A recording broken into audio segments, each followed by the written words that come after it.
Good morning students. आज देखिए हम लोग यहाँ पढ़ने जा रहे हैं motion and measurement of distances chapter का एक टॉपिक जिसका नाम है मूविंग थिंग्स अराउंड अस। इसमें हम लोग मेनली बात करेंगे मोशन और रेस्ट के बारे में कि रेस्ट कोई ऑब्जेक्ट को हम रेस्ट में कब है कह सकते हैं और किसी ऑब्जेक्ट को हम कब कह सकते हैं कि वो मोशन कर रहा है। ठीक है, तो एक एक करके इसको देखते हैं सारे टॉपिक्स को। पहला टॉपिक हमारा इसका rest and motion.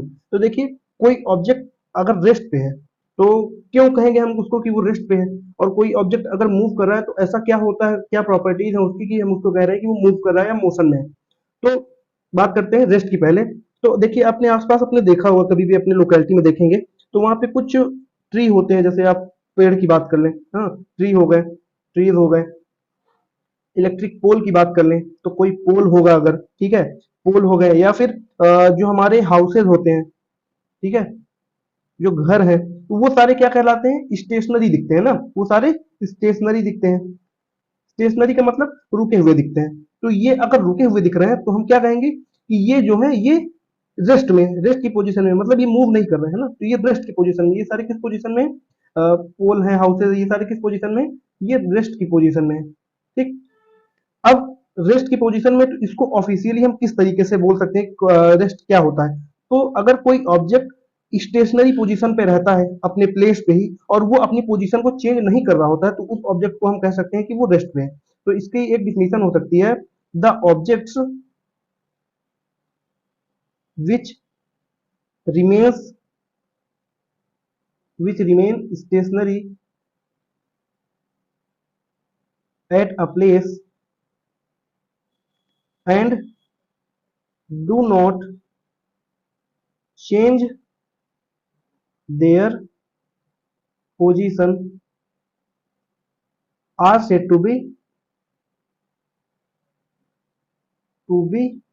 Eight rest. तो रेस्ट के बारे में आपने समझा कि रेस्ट क्या हो सकता है, जो ऑब्जेक्ट अपनी पोजीशन को चेंज नहीं कर रहा है और एक ही पोजीशन पे फिक्स्ड है, रुका हुआ है, उस ऑब्जेक्ट को हम क्या बोलेंगे कि वो रेस्ट में है। ठीक है। अब अगर ये ऑब्जेक्ट रेस्ट में है, तो जैसे इस पेड़ को देख लो तो ये पेड़ क्या है, रेस्ट पे है यहाँ पे इस फिगर पे।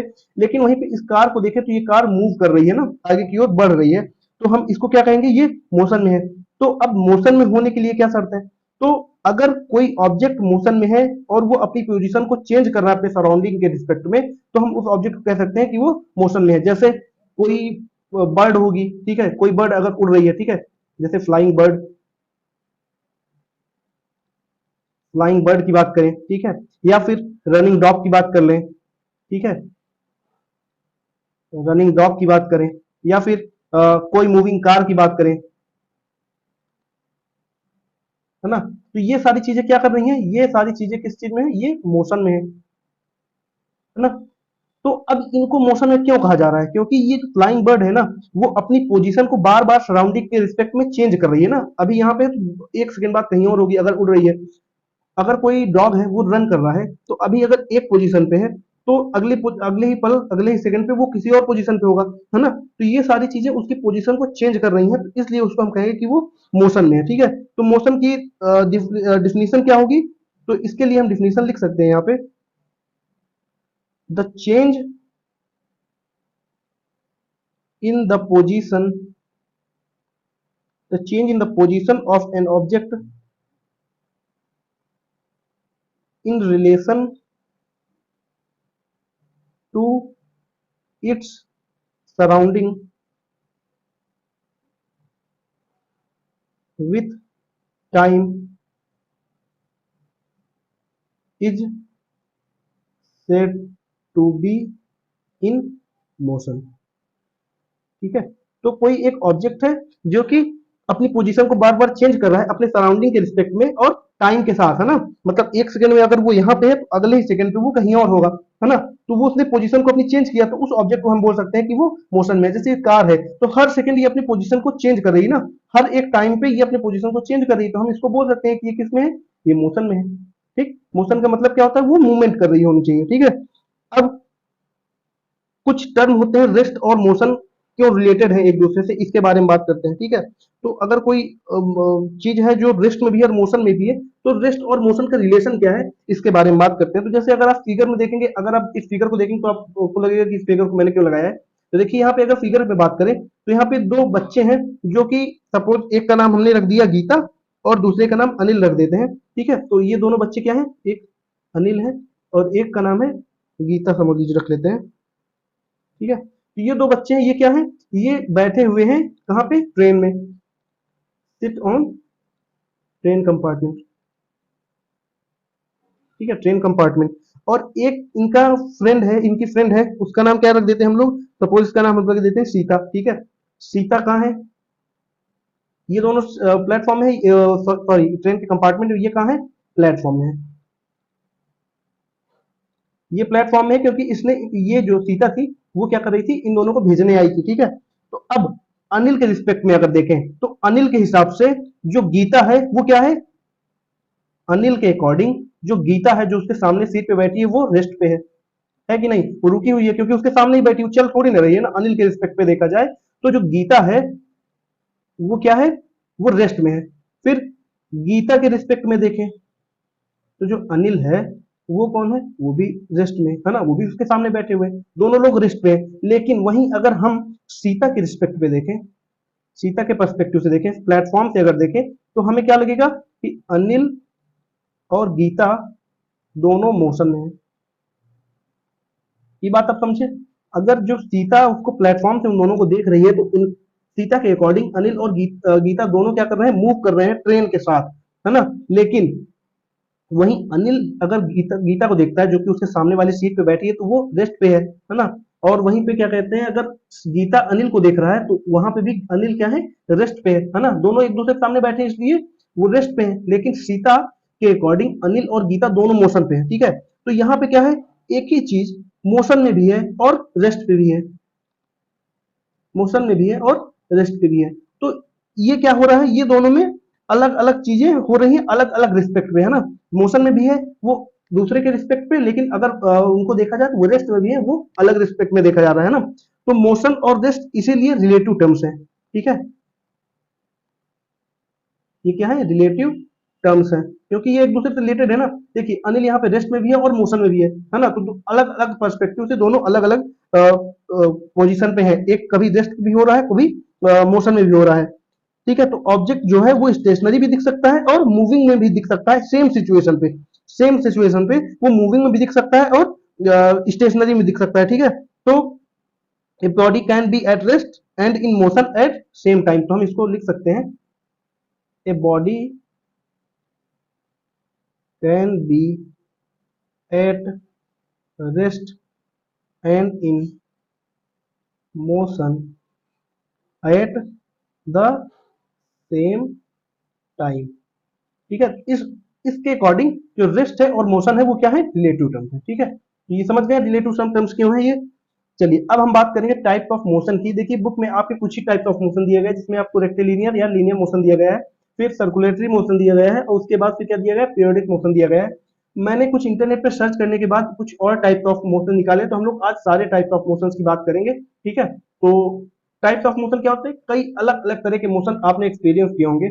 जैसे कभी एक धागा पे कोई पत्थर बांध करके आप उसको घुमा रहे हैं तो वो मोशन कैसा है, फिर आप साइकिल पे बैठ करके जा रहे हैं तो उस टाइम पे आपका मोशन किसी और तरह का होगा ना। तो ये सारी चीजें अलग अलग टाइप ऑफ मोशन की वजह से हो रही होती है। फिर अगर आप क्लॉक के पेंडुलम को देखेंगे तो पेंडुलम का मोशन डिफरेंट टाइप का होता है। तो ये सारे मोशन के टाइप्स हैं। अब हम लोग एक एक करके उनको बात करते हैं। पहला मोशन हमारा है स्ट्रेट लाइन मोशन और रेक्टिलिनियर मोशन, जो कि स्ट्रेट लाइन पे होता है या रेक्टिलिनियर जिसको हम कहते हैं। तो object moving along a straight line in the same direction shows rectilinear motion। ठीक है, कोई ऑब्जेक्ट एक ही डायरेक्शन पे मूव कर रहा है, सपोज ये कोई एक ऑब्जेक्ट है, वो एक ही डायरेक्शन पे मूव कर रहा है और स्ट्रेट लाइन पे मूव कर रहा है, तो हम इसको क्या कहेंगे, ये स्ट्रेट लाइन पे है, स्ट्रेट लाइन पे है और सेम डायरेक्शन में है ना। ये ऐसे ऐसे नहीं मूव कर रहा, ये सीधे मूव कर रहा है, एक ही डायरेक्शन पे मूव कर रहा है, तो इसको हम क्या बोलेंगे, ये रेक्टिलिनियर मोशन पे है।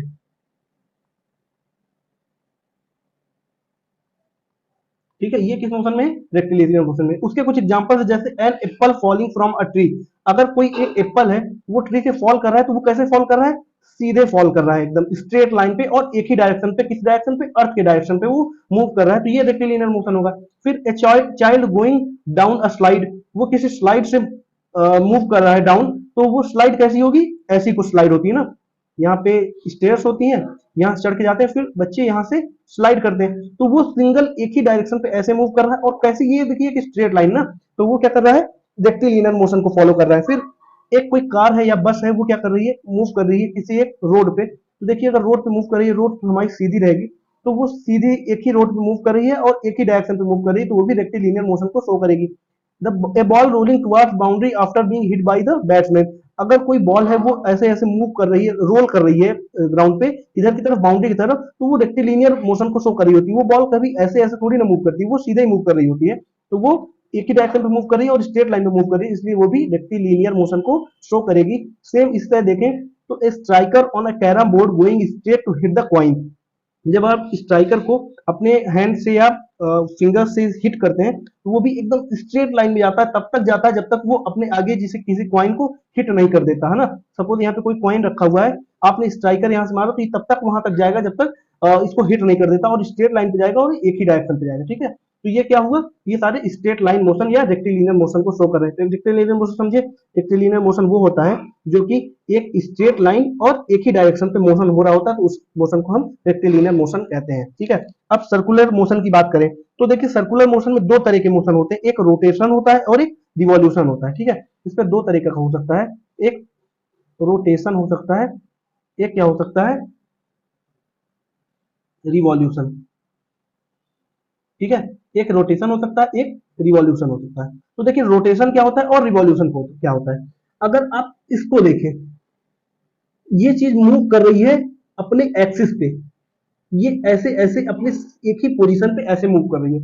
इसका एक और एग्जांपल हो सकता है कि आप अपनी पोजीशन पे खड़े होकर के एक पूरा कंप्लीट मूवमेंट करें, लेकिन आपकी पोजीशन चेंज ना हो, मतलब आपने चारों तरफ 360 का मूवमेंट किया, लेकिन आपकी पोजीशन चेंज नहीं हो रही, तो आप क्या कर रहे हैं, वहां पे रोटेशन कर रहे हैं, ठीक है। लेकिन अगर कोई एक पोल है, मैंने कहा कि उस पोल के चारों तरफ आप इस तरह घूमिए, तो आपने क्या किया, उस पोल का रिवॉल्यूशन किया, ठीक है। तो यहाँ पे क्या किया आपने, रिवॉल्यूशन किया। देखिए ये सारे जो लोग बैठे हुए हैं इस व्हील में, या इसको हम क्या कहते हैं, मैरी गो राउंड कहते हैं, तो इसमें अगर बैठे हुए हैं, तो ये क्या कर रहे हैं, इस पॉइंट के चारों ओर रिवॉल्व कर रहे हैं या रिवॉल्यूशन कर रहे हैं। लेकिन वहीं पे इसकी बात की जाए, तो ये क्या कर रहा है, ये एक जगह पे अपने एक्सिस पे रोटेशन कर रहा है, ठीक है। तो ये वाला पॉइंट रोटेशन कहलाता है, रोटेशन कर रहा है, और ये क्या कर रहे हैं, रिवॉल्यूशन कर रहे हैं, ठीक है। ये जो मोशन होगा रिवॉल्यूशन मोशन होगा, ठीक है। तो देखिए रोटेशन के कुछ और एग्जांपल हो सकते हैं, जैसे an axis of moving fan, जो मूविंग फैन का एक्सिस होता है, एक्सिस मतलब जो बीच में धुरा होता है, वो क्या कर रहा होता है, रोटेशन कर रहा होता है, ठीक है। एक्सिस ऑफ मूविंग फैन, यहाँ पे देखिए, यहाँ पे जो इसका ये एक्सिस है, ये अपने पोजीशन पे ही रोटेशन कर रहा है, लेकिन अगर इनके पॉइंट्स की बात करें, ये वाले पॉइंट्स की बात करें, तो ये पॉइंट्स क्या कर रहे हैं, इस एक्सिस का रिवॉल्यूशन कर रहे हैं, है ना, ऐसे इसकी चारों तरफ घूम रहा है, तो ये रिवॉल्यूशन कर रहे हैं, ठीक है। ये बात समझ में आई।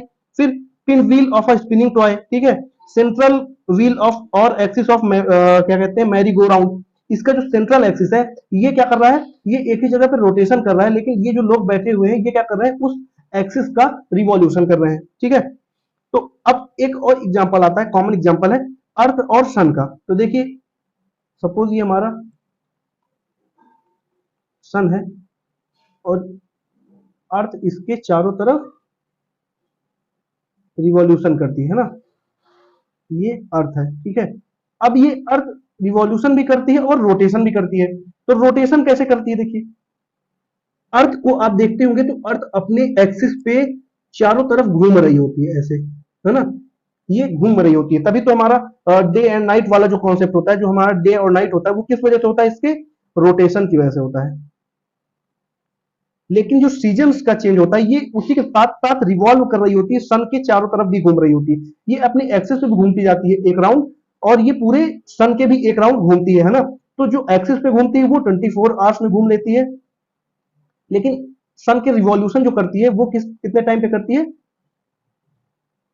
वो करती है 365 डेज पे, ठीक है।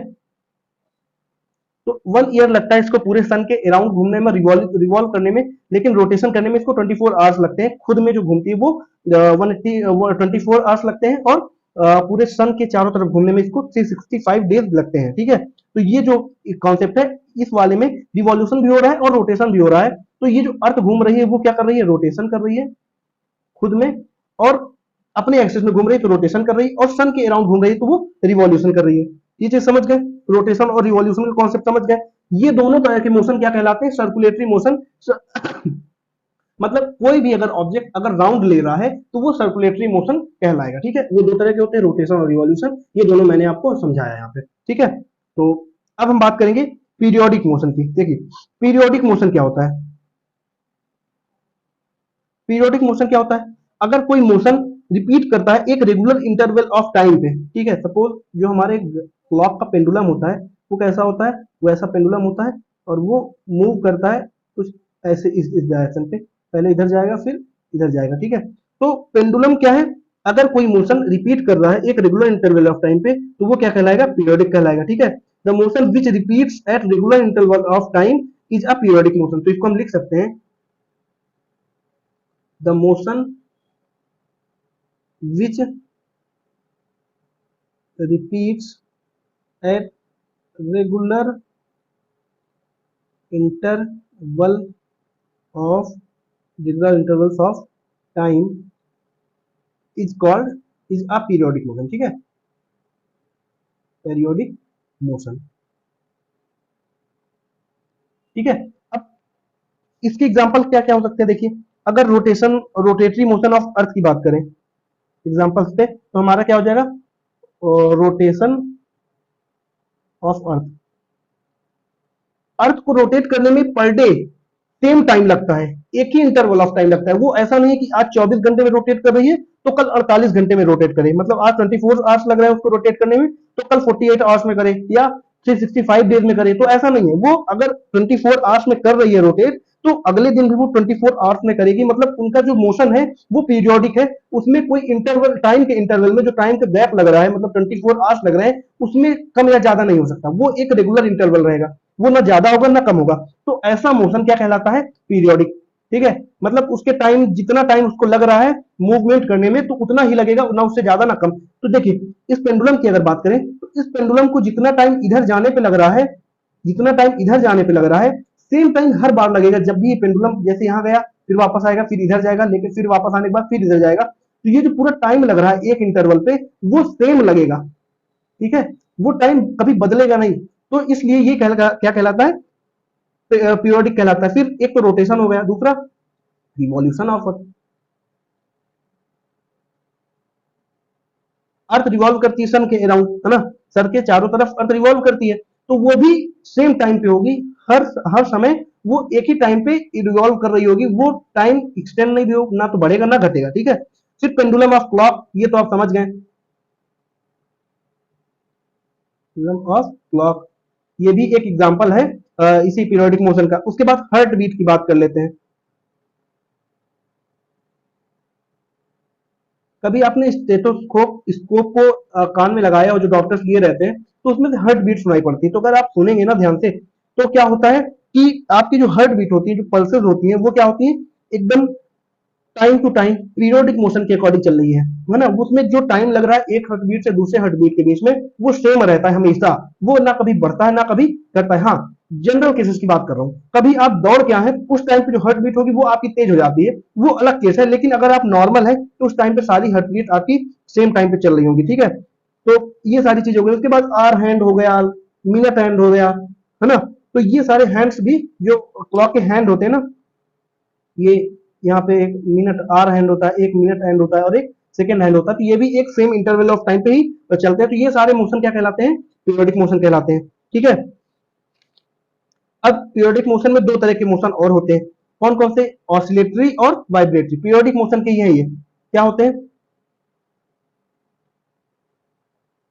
ऑसिलेटरी और vibratory.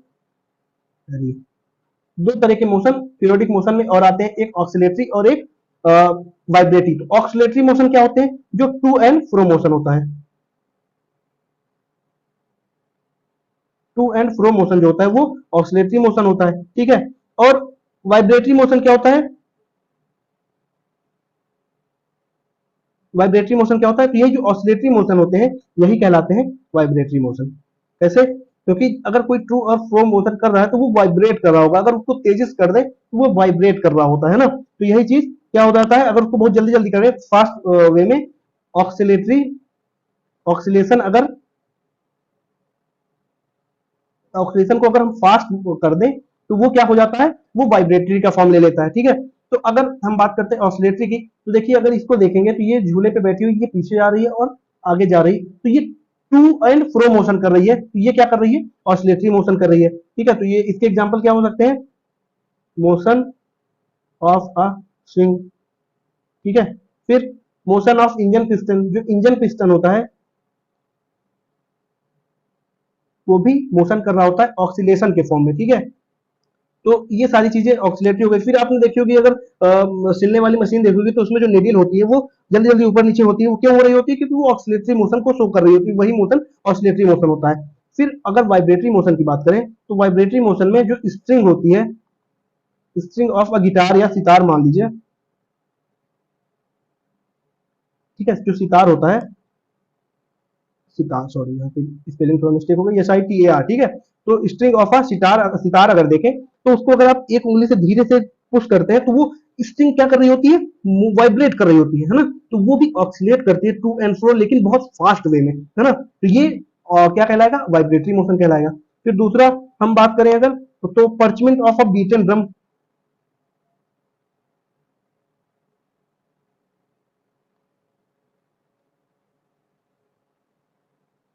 Parchment of beaten drum का मतलब क्या है, जब कोई ड्रम को आपने बजाते हुए देखा होगा तो उसका जो जिस खाल पे वो मारते हैं, उसमें अगर मारते हैं तो वो वाइब्रेट करता है, तभी उसमें से आवाज आती है, ठीक है। तो हम इसको एक चीज और लिख सकते हैं, नोट में आप लिख सकते हैं इसको, वाइब्रेटिंग थिंग्स प्रोड्यूस साउंड, ठीक है। तो वाइब्रेटिंग थिंग्स क्या करती हैं, साउंड को प्रोड्यूस करती हैं। वाइब्रेशन किससे आता है, ऑक्सीलेटरी मोशन से। ऑक्सीलेटरी मोशन को जब आप फास्ट वे में करते हैं तो वो वाइब्रेशन का काम करता है, और ऑक्सीलेशन क्या होता है, टू एंड फ्रो मोशन को हम ऑक्सीलेशन मोशन कहते हैं, ठीक है। उसके बाद एक मोशन आता है हमारा non periodic motion. Non periodic motion मतलब जिसमें कोई समय का निश्चित ना हो, है ना, वो निश्चित नहीं हो, कभी भी मोशन हो जाए, तो वो क्या कहलाएगा, नॉन पीरियोडिक मोशन कहलाएगा। जैसे अर्थक्वेक,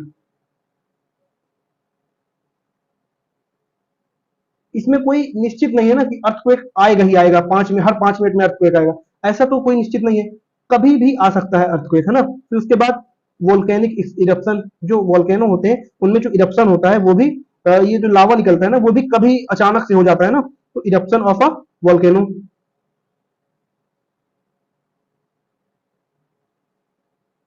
ठीक है। ये भी क्या है, ये भी हमारा नॉन पीरियडिक मोशन है। उसके बाद लैंडस्लाइड की बात करें अगर,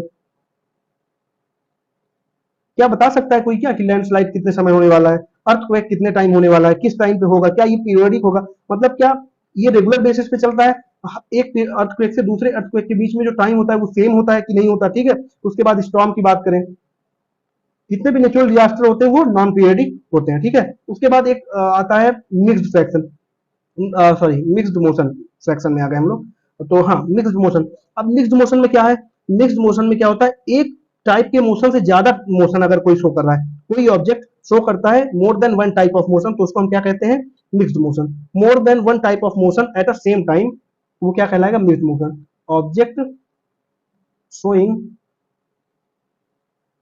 more than one type of motion at the same time, किसी एक टाइम पे एक से ज्यादा टाइप के मोशन को अगर कोई चीज शो कर रहा है तो वो क्या कहलाता है, मिक्स्ड मोशन कहता है। इसके एग्जांपल्स क्या हो सकते हैं, तो एग्जांपल्स में अगर देखें तो अगर कोई गन से बुलेट को फायर करता है, ठीक है, तो वो एक तो लीनियर मोशन शो कर रहा है क्योंकि वो सीधे होती है, FIRING फायरिंग बुलेट, ठीक है, फायरिंग बुलेट्स, तो वो एक लीनियर मोशन शो करेगी, सीधे सीधे जाएगी। दूसरा वो राउंड भी इस तरह घूमते हुए जाएगी, है ना, ऐसे घूमते हुए जाती है, तो वो सर्कुलर मोशन भी शो करती है, मोशन भी शो करेगी, तो ये क्या कहलाएगा, ये मिक्स्ड मोशन है, ठीक है। ये क्या है, मिक्स्ड मोशन है। दूसरी बात अगर क्रिकेट बॉल की बात करें, जो बॉलर उसको बॉल करता है तो वो एक तो लीनियर मोशन में फेंक रहा होता है सीधे सीधे, है ना, उसके बाद उसमें स्पिन भी होता है कुछ, तो वो क्यों हो रहा होता है, क्योंकि वो मिक्स्ड फ्रैक्शन को शो कर रही होती है, ठीक है। फिर उसके बाद हमारा जो अर्थ है वो भी दो तरह के मोशन शो करती है, एक रोटेशन एक रिवॉल्यूशन, तो ये भी मिक्स्ड फ्रैक्शन मिक्स्ड मोशन को शो कर रही होती है। फिर एक रैंडम मोशन होता है, जो हमारा आज का लास्ट टाइप ऑफ मोशन है वो है रैंडम मोशन। तो रैंडम मोशन क्या होता है, रैंडम मोशन में अगर आप देखेंगे तो इसमें मोशन क्या होता है, किसी एक सीक्वेंस में नहीं होता है ना। The motion without any sequence और direction is a random motion, ठीक है। तो इसको हम लिख सकते हैं the motion without any sequence और direction, direction is called random motion.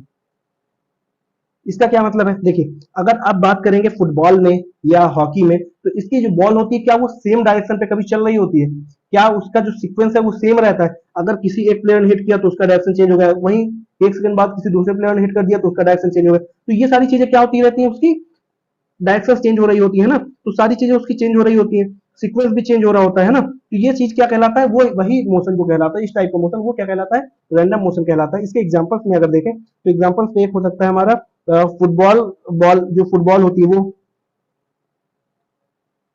Playing of football, ठीक है। उसके बाद हॉकी,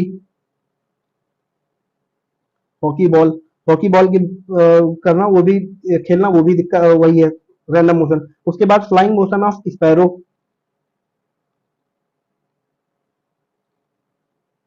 स्पैरो,